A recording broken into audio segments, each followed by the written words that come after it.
Taste the Daily. Tenkasi மாவட்டம் வீரசிகாமணி கைலாசநாதர் குடவரை கோவிலுக்குள் மது அருந்தும் நபர்கள் மீது நடவடிக்கை எடுக்க வேண்டும் என்று பொதுமக்களும் பக்தர்களும் கோரிக்கை விடுத்துள்ளனர். கோவிலில் மது அருந்தும் நபர்கள் மது பாட்டில்களையும் இறைச்சி கழிவுகளையும் அங்கேயே போட்டுவிட்டு செல்வதாக பக்தர்கள் வேதனை தெரிவித்திருக்கின்றனர்.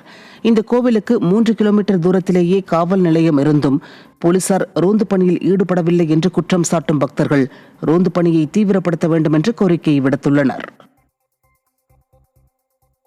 தென்காசி மாவட்ட ஆட்சியர் அலுவலகத்தில் பெண் ஒருவர் தனியாக தர்ணா போராட்டத்தில் ஈடுபட்டார். சங்கரன் கோவிலை அடுத்த இடையன் குளத்தை சேர்ந்த ஆசிரியர் சுமதி தங்களுக்கு சொந்தமான பூர்வீக சொத்து 20 ஏக்கர் உள்ளதாகவும் அதனை சிலர் அபகரிக்க முயற்சிப்பதாகவும் புகார் அளித்தார். மேலும் இது தொடர்பாக பலமுறை புகார் அளித்தும் திமுக அரசின் அதிகாரிகள் நடவடிக்கை எடுக்கவில்லை என்று கூறிய அவர் மாவட்ட ஆட்சியர் அலுவலகத்தில் தர்ணாவில் ஈடுபட்டார்.